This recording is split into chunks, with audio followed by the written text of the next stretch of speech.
Los aviones de combate más potentes que se han construido son los bombarderos estratégicos. En este programa visitaremos el Mando Aéreo Estratégico de los Estados Unidos y echaremos una ojeada a la espina dorsal de su fuerza de bombarderos, el legendario Boeing B-52.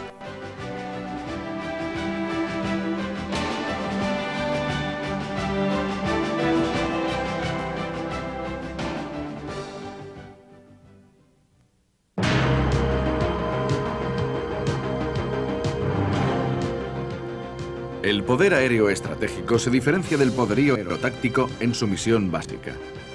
Las fuerzas aerotácticas están diseñadas para el ataque a corto alcance contra las fuerzas convencionales de un oponente, el ejército, la armada y la fuerza aérea del enemigo. El poderío aéreo estratégico lleva la guerra bien adentro del corazón del territorio enemigo, atacando los blancos industriales, los centros de mando nacionales y las bases de las armas estratégicas. La aparición de la bomba atómica en 1945 convirtió a la Fuerza Aérea Estratégica en la más destructiva de la historia de la humanidad. Durante la Guerra Fría, el objetivo prioritario del Mando Aéreo Estratégico norteamericano era la Unión Soviética, siendo su misión principal la disuasión mediante la amenaza de una represalia con armas nucleares. Desde el final de la Segunda Guerra Mundial hasta principios de los años 60, el bombardero estratégico era el único sistema de armas fiable que podía llevar a cabo esta misión. En los años 60, dos nuevas armas se añadieron a las fuerzas estratégicas: el misil balístico intercontinental y el misil balístico lanzado desde submarino. Estas tres armas componían la tríada nuclear, el elemento disuasorio de una posible guerra termonuclear.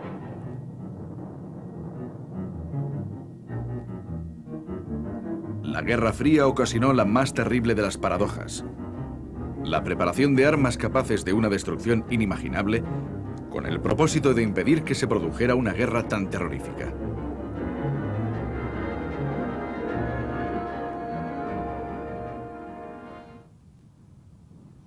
Los bombarderos estratégicos actuales proceden de los bombarderos de hélice de la Segunda Guerra Mundial, tales como el legendario Boeing B-17 Fortaleza Volante. Después de la guerra, entraron en servicio bombarderos de hélices más avanzados, incluido el enorme Convair B-36. Los aviones propulsados con hélices eran más eficaces para las misiones de largo alcance que los primitivos reactores. Los primeros bombarderos a reacción, tales como el Boeing B-47, no eran capaces de alcanzar objetivos en la Unión Soviética desde bases en Estados Unidos. El Boeing B-52 Stratofortress de 1955 fue el primer bombardero a reacción con alcance intercontinental. Podía partir desde bases en el norte de Estados Unidos y alcanzar objetivos situados a casi 5.000 kilómetros en el interior de la Unión Soviética.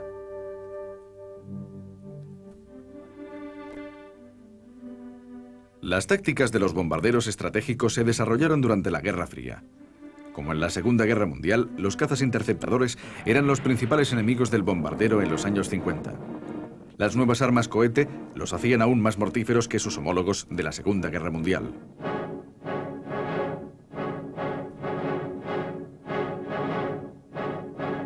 En los años 60, la Fuerza Aérea consideró llegado el momento de sustituir al B-52 con el supersónico B-70, mucho más veloz que el B-52 y por tanto capaz de evadir los cazas enemigos más fácilmente. Pero el desarrollo de los misiles antiaéreos en esos mismos años cambió la situación. Los misiles eran ahora la amenaza principal y ya no los cazas enemigos.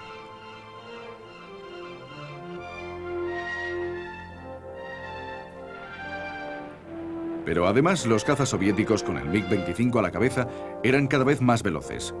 Así que la Fuerza Aérea continuó con el B-52 y cambió de tácticas. El B-52 no podía ya atacar desde gran altura porque era muy vulnerable a los cazas y a los misiles enemigos. Ahora debería hacerlo a baja altura, utilizando los accidentes del terreno para ocultar su aproximación a los radares enemigos. Se añadieron nuevas armas a su arsenal. Podía lanzar misiles señuelos Quail desde el bombardero atacante, creando falsas imágenes de radar. Los Quail enloquecerían a los operadores de radar, que no podrían distinguir los bombarderos reales de los señuelos.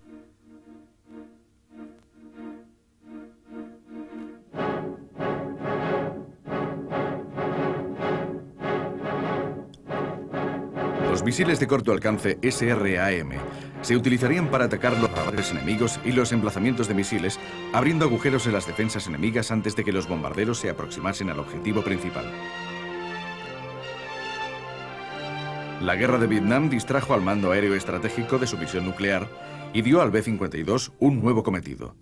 Se necesitaba un avión capaz de transportar una carga ofensiva mucho mayor que la de los pequeños cazabombarderos que ya estaban en acción sobre Vietnam. Como sus antecesores de la Segunda Guerra Mundial, una parte de la flota de B-52 fue modificada para llevar bombas convencionales en lugar de nucleares. Los B-52 podían llevar 19 toneladas de bombas en sus cavernosas bodegas de armas, y se añadieron además pilones sujetos a sus alas. Las misiones de los B-52 se denominaron Arc Light y comenzaron en 1965.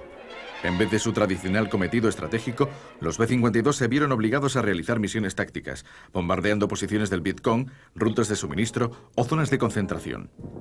En 1968, cuando se suspendió temporalmente la guerra aérea, los B-52 habían lanzado casi 885.000 toneladas de bombas.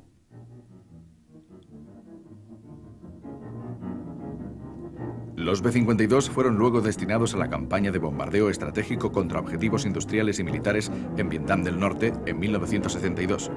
Con el nombre de código de Linebacker 2, las incursiones de los B-52 obligaron a los norvietnamitas a sentarse en la mesa de negociaciones. Después de un decenio de misiones de bombardeo convencional, la fuerza de B-52 volvió a su cometido original de disuasión nuclear.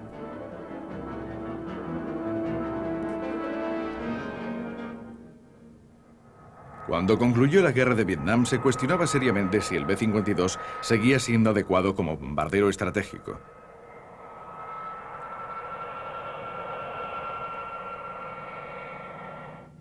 Un nuevo bombardero, el Rockwell B-1, estaba siendo desarrollado como posible sustituto. Podía volar a velocidades supersónicas a baja cota para penetrar con más facilidad las defensas soviéticas. Pero otra innovación salvó al B-52 de la jubilación. Mientras se intentaba desarrollar un sustituto para el misil señuelo Quail, se hizo evidente que con nueva tecnología, el misil podría llevar una cabeza nuclear hasta el blanco con tanta precisión como el B-52. En vez de tener que desafiar las defensas enemigas, el B-52 podría lanzar un misil desde lejos de tales defensas. Este pequeño misil fue denominado Air Launched Cruise Missile, misil de crucero lanzado desde el aire, o ALCM. Sería mucho menos vulnerable a los misiles antiaéreos que los propios B-52. Así que el B-1 pasó a segundo plano, pero solo temporalmente. En los 80, una versión modernizada del bombardero B-1, denominada B-1B, se incorporó al inventario de la Fuerza Aérea cerca de 20 años después de que se entregara el último B-52. El B-1B incorporaba algunas características para reducir su visibilidad al radar enemigo, aunque no las suficientes como para llamarle avión furtivo.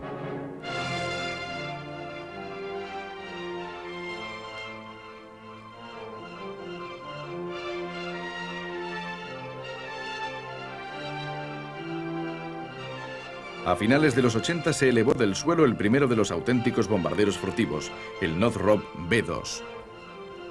Los B-1B y B-2, resistentes al radar, realizan los cometidos de penetración volando todo el trayecto hasta el blanco para lanzar sus armas. Los más visibles y más vulnerables B-52 se utilizan en cometidos de lanzamiento a distancia de seguridad, disparando sus misiles desde centenares de kilómetros de sus objetivos.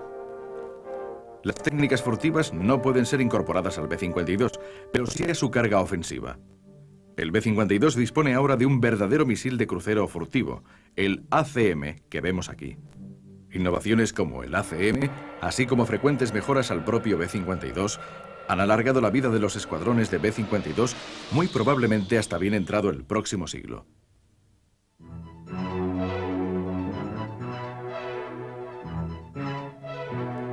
El B-52 continúa siendo el bombardero más numeroso de la Fuerza Aérea en la actualidad, casi 30 años después de que el último B-52 saliera de la factoría. Muchos de los bombarderos en activo son más viejos que sus pilotos y que los mecánicos que los mantienen en servicio.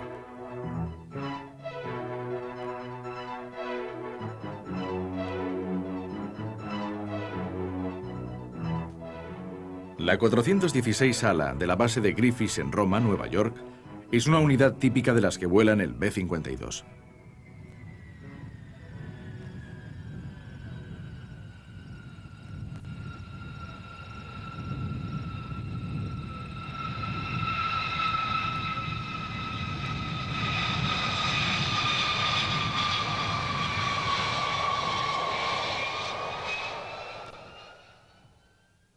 El B-52 ha estado aquí desde enero de 1960 y de hecho la 416 ala posee el récord de operaciones de B-52G y estamos encantados de haber concluido el capítulo con la guerra del Golfo Pérsico. El B-52G que voló en esa guerra era muy diferente del avión que llegó hace 31 años. El interior está totalmente actualizado con aviónica moderna, sistemas de aviónica ofensiva, radar estratégico, contramedidas ampliamente mejoradas para convertirlo en una plataforma de combate muy eficaz. El B-52 ha sido sometido a un continuo programa de reconstrucción y mejora.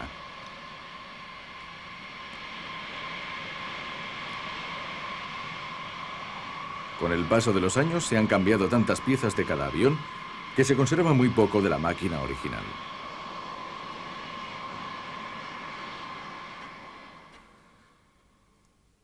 El B-52 ha sido modificado muchísimas veces. Ni siquiera sé si queda alguna pieza original en el avión, excepto pudiera ser el revestimiento y los motores.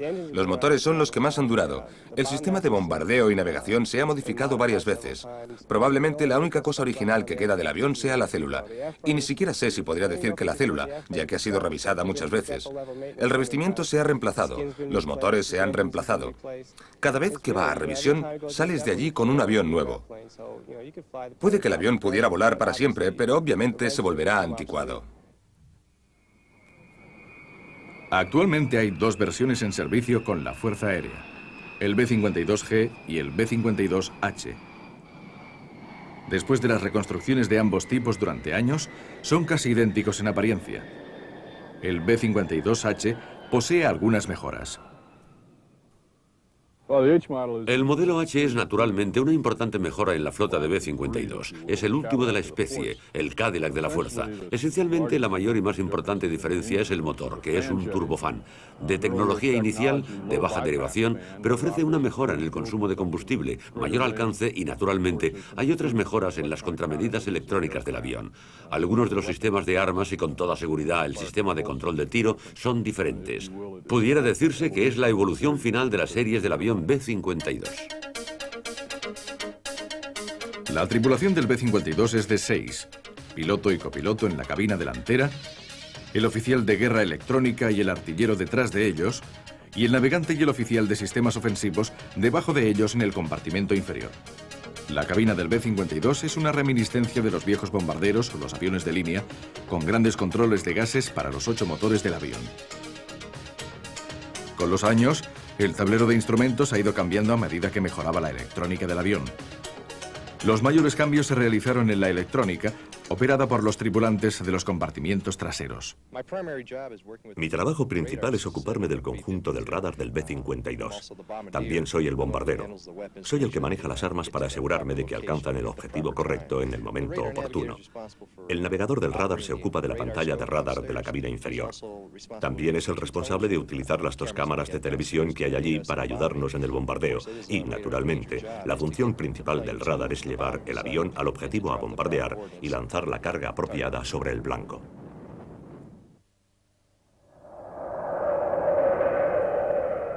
Al contrario que en los bombarderos de la Segunda Guerra Mundial, que confiaban en sus ametralladoras para defenderse, el B-52 utiliza principalmente sus sistemas electrónicos para protegerse. Soy parte del equipo defensivo. El artillero y yo trabajamos conjuntamente para defender el avión de diversas amenazas y que pueden variar desde los misiles superficie-aire o la artillería antiaérea, o en conjunción con el artillero, especialmente cuando se trata de interceptadores aéreos. Y para eliminar esas amenazas o para defendernos de ellas, utilizamos diversos equipos electrónicos junto con consumibles como los sistemas de dipolos y de bengalas. El B-52 es el último bombardero americano equipado con un sistema artillero de defensa.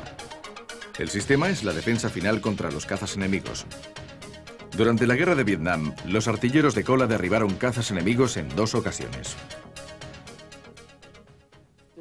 Hay dos modelos de B-52. El B-52G lleva el sistema de control de tiro ASG-15. Posee 4 ametralladoras de calibre 12-70. El B-52H lleva el sistema de control de tiro ASG-21 con un cañón Gatling de 20 milímetros. Básicamente los dos son controlados por radar desde la proa. Me siento con la tripulación al contrario que en los modelos D, en los que el artillero va en la cola y lo controlo todo desde el radar. Es un sistema controlado por cable, por ordenador.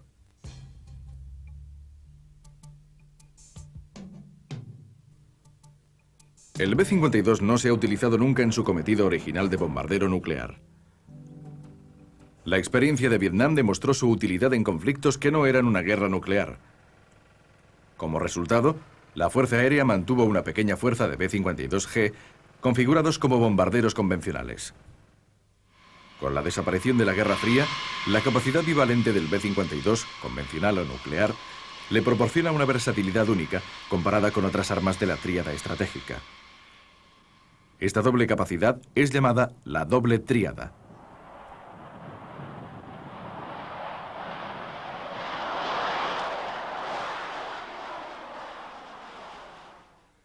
Como sabe, el concepto de bombardero tripulado es adecuado porque proporciona bastante flexibilidad y capacidad para operar en toda la gama de conflictos.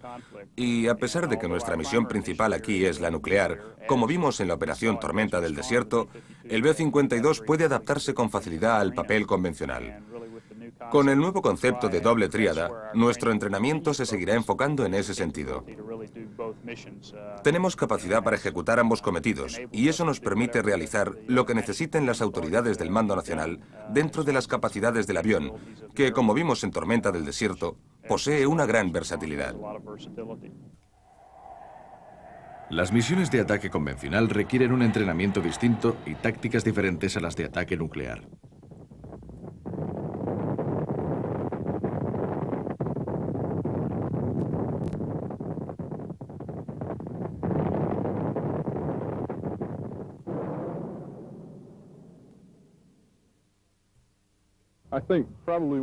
Creo que probablemente una de las diferencias más significativas es el número y variedad de armas que el avión puede llevar en un escenario convencional.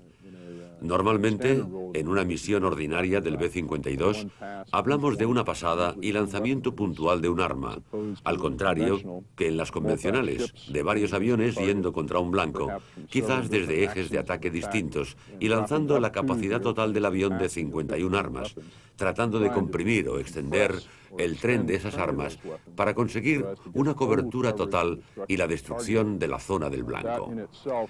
Eso es un proceso de más difícil coordinación para la tripulación y para los tripulantes de los demás aviones implicados. El B-52 posee un importante papel en las misiones convencionales por dos razones: su pesada carga bélica y su largo alcance.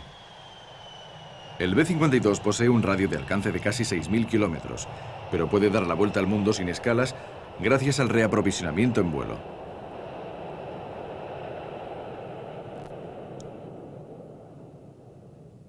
La importancia del reabastecimiento en vuelo para la flota de B-52 condujo a la creación de una gran flota de aviones cisterna. El KC-135 es la versión cisterna del famoso avión de pasajeros a reacción Boeing 707. Como el B-52, los KC-135 han estado en servicio durante 30 años. Se les han realizado continuas modificaciones para alargar su vida y mejorar sus prestaciones. El nuevo KC-135R puede aforar un 50% más de combustible que las versiones anteriores. Con el modelo KC-135R hemos mejorado las capacidades del KC-135A, básicamente gracias a sus motores más grandes, de mayor empuje.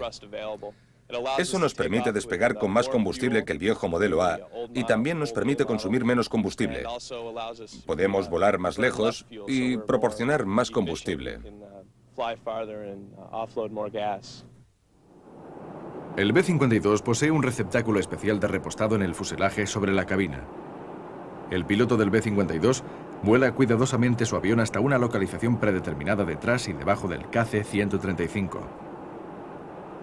Entonces el operador de la sonda del avión cisterna la baja con cuidado para unir los dos aviones.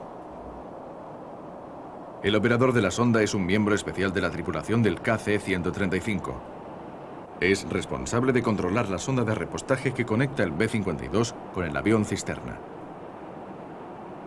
Cuando el B-52 reposta, la sonda soporta un flujo de cerca de 4.000 litros por minuto, una tonelada de combustible cada 20 segundos.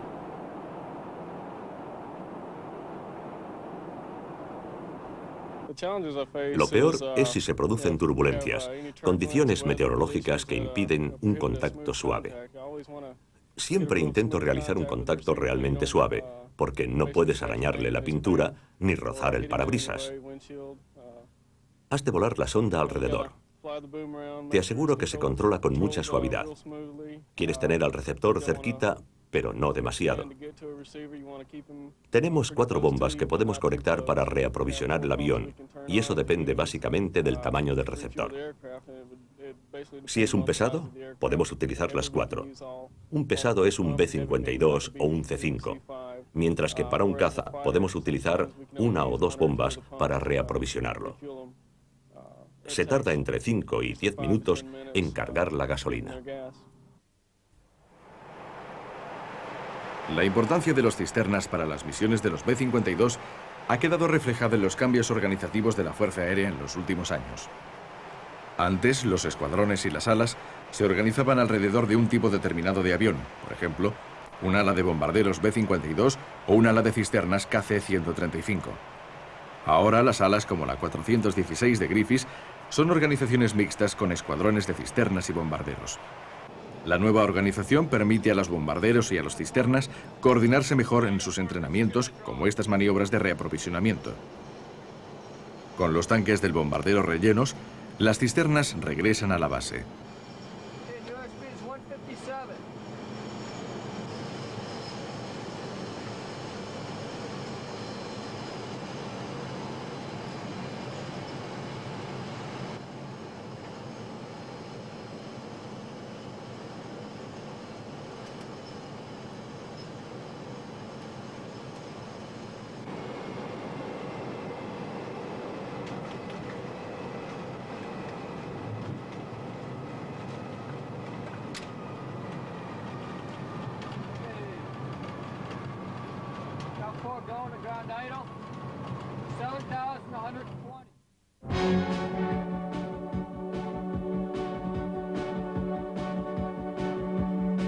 Para las unidades de B-52 como la 416, el entrenamiento para misiones convencionales se puso a prueba en 1991 con el estallido de la guerra con Irak.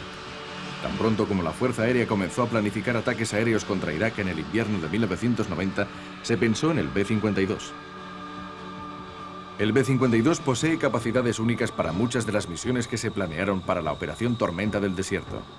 La primera misión de los B-52 sería la más ardua y la más secreta.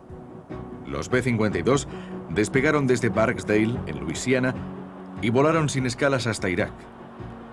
Su misión era atacar objetivos en el norte de Irak con misiles de crucero ALCM. Los ataques de los ALCM debían destruir instalaciones clave iraquíes y abrir el camino para los siguientes ataques de los cazabombarderos de corto alcance. Los B-52 de Barksdale estuvieron en vuelo durante 34 horas, la misión de combate más larga de la historia. Después de esos primeros ataques con misiles de crucero, otras unidades de B-52 lanzaron ataques convencionales con bombas partiendo de bases en Europa y el Océano Índico. Aunque la Fuerza Aérea concediera una gran importancia a los ataques de precisión con bombas guiadas, se necesitaba la pesada carga ofensiva de los B-52. Una instalación pesada industrial como esta planta química en Al-Qaim necesitaba muchas bombas para ser destruida. Los B-52 tenían su base en Fairford, Inglaterra, Morón, en España, y la isla de Diego García, en el Océano Índico. Las misiones eran arduas y prolongadas.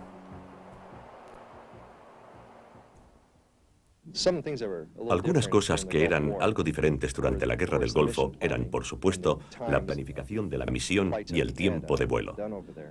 Normalmente eran vuelos de 17 horas.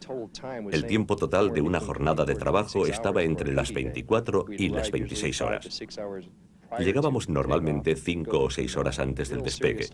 Nos dedicábamos muy en serio a planificar la misión, incluyendo un atento estudio del objetivo y las amenazas. E incluso dedicábamos algún rato privadamente con propósitos religiosos, que a mí personalmente me parecía muy bien. Entonces íbamos y despegábamos. 17 horas en ir y volver. Era muy largo y agotador. Cuando aterrizabas y dabas los informes podías llevar tal vez 26 o 27 horas. Demasiado tiempo. Los B-52 volaban normalmente en grupos de 3 aviones como táctica defensiva.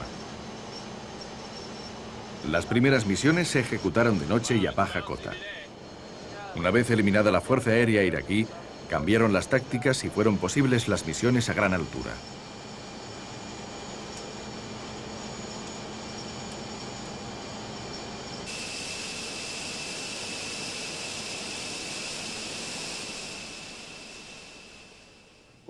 Muchas de las misiones en el Golfo comenzaron desde bases que requerían vuelos extremadamente largos hasta la zona del objetivo.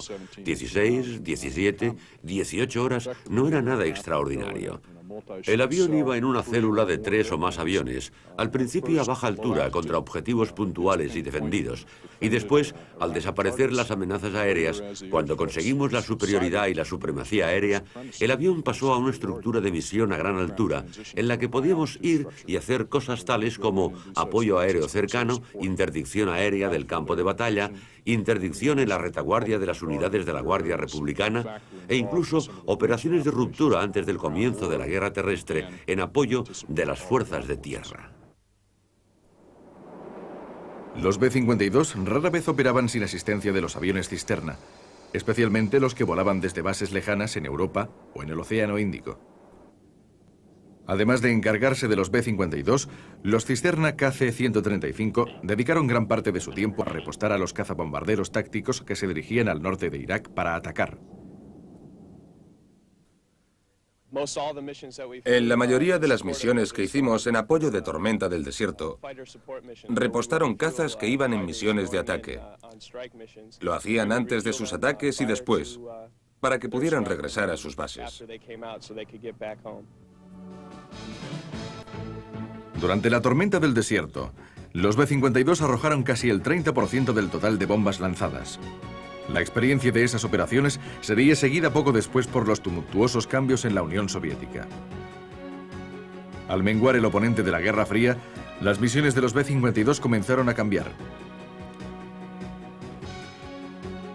Hasta 1991, una parte de la fuerza de B-52 se mantenía en constante estado de alerta en previsión de guerra con la Unión Soviética. En 1991, tales alertas se suspendieron finalmente y los B-52 adoptaron una postura más relajada. El entrenamiento cambió hacia misiones más convencionales, como las realizadas en la Tormenta del Desierto. Históricamente, nuestra misión principal ha sido la disuasión nuclear, y gran parte de nuestro entrenamiento estaba relacionado con la capacidad para realizar esa misión si fuese necesario. No obstante, con Tormenta del Desierto y las cambiantes condiciones del mundo, los B-52 son parte ahora del concepto doble tríada, más tendentes al conflicto convencional que puede utilizarse para eliminar las tensiones mundiales a cualquier nivel de conflicto clásico que se tercie. Como muestra de los tiempos cambiantes, en 1991 el mando aéreo estratégico fue absorbido por el nuevo Mando de Combate Aéreo de la Fuerza Aérea de los Estados Unidos.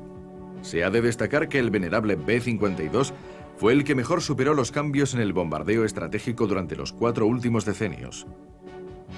Con su destacado palmarés de combate desde Vietnam a la Tormenta del Desierto, el bombardero B-52 se ha convertido en el símbolo del poder aéreo estratégico.